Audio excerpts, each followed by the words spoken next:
Hi guys, my name is Iris, and in this video I'll be sharing a simulated lactation consult based on a scenario that is very common with new first-time moms. The patient for this scenario is going to be Maria. She's a 28-year-old first-time mom who is 3 days postpartum after an uncomplicated vaginal delivery.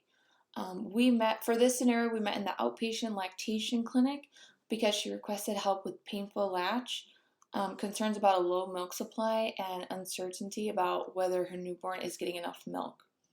Her baby is Leo. He was born at 39 weeks, weighing 7.2 pounds. At his newborn checkup yesterday, he had lost about 7% of his birth weight, which is expected but still anxiety provoking for this mother. Maria has a history of gestational diabetes, which is controlled with diet and mild postpartum anemia.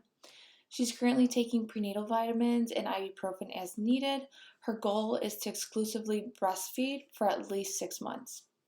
So during my assessment, I carefully evaluated both the maternal and infant factors that could contribute to her breastfeeding challenges.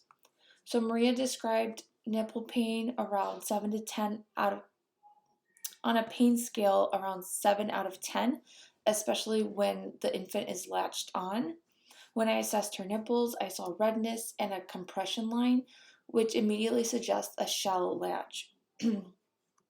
Her breasts were full but not yet engorged, and she mentioned occasional tingling that likely reflected milk ejection.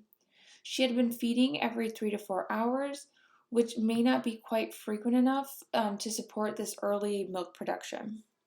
Baby Leo was alert and demonstrated strong feeding cues, such as the rooting and mouth opening. However, during the feeding itself, I noticed he tended to pull the nipple towards the front of his mouth instead of taking in a deep mouthful of breast tissue. Audible swallowing was inconsistent. As far as his diaper output, it has been about 3 wet diapers and 2 stools in the past 24 hours, which was slightly below what we would expect on a 3-day-old. Which made me suspect suboptimal milk transfer. Based on these findings, I concluded that Maria's primary challenges were related to poor latch and reduced milk transfer, which were driving both her nipple pain and her concerns about low supply. So using clinical experience, we considered how the early postpartum period is critical for prolactin receptor development. So inadequate breast emptying at this stage can suppress supply later. So improving her latch, improving the baby's latch, and increasing the feeding frequency were our top priorities. Potential differentials to keep in mind are mild engorgement, possible oral tensions in the infant, such as a tongue tie or a lip tie, or ineffective positioning. Moving on to education, I provided Maria with comprehensive evidence-based breastfeeding education that was tailored to her learning style and her cultural background.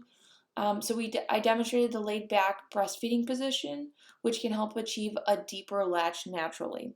This is done by aligning the baby's nose to the nipple, waiting for a wide mouth gape, and guiding him to the breast chin first. So we practice ensuring that the flanged lips and rounded cheeks, which are a clear indicator of a deep latch. We received early feeding cues such as rooting.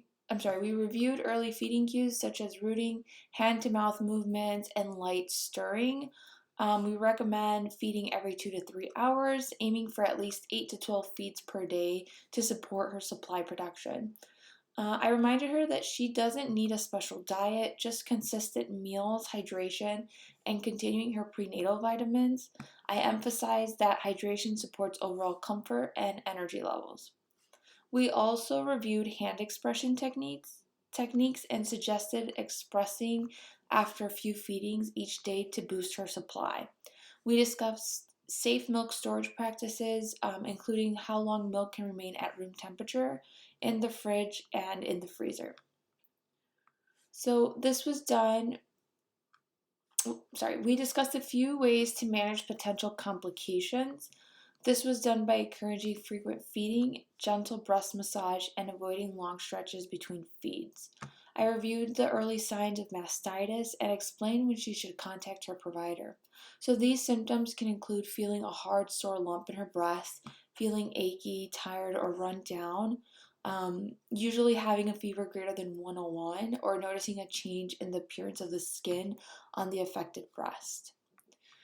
Earlier, Maria had reported nipple pain, so for that, I stressed improving the latch first and then recommended air drying the nipples after feeding and using a purified like Lanolil if needed. Throughout our conversation, I checked in frequency to make sure she understood each step and asked if she had any questions. So, to promote a therapeutic presence throughout the session, it's important to focus on building a welcoming and supportive environment by asking open ended questions, such as what worries you most about breastfeeding right now? And what would success look like for you?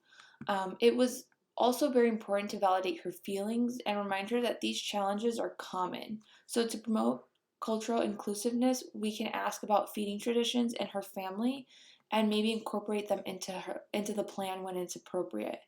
My goal was to promote her confidence, empower her decision making, and reassure her that she was doing a great job.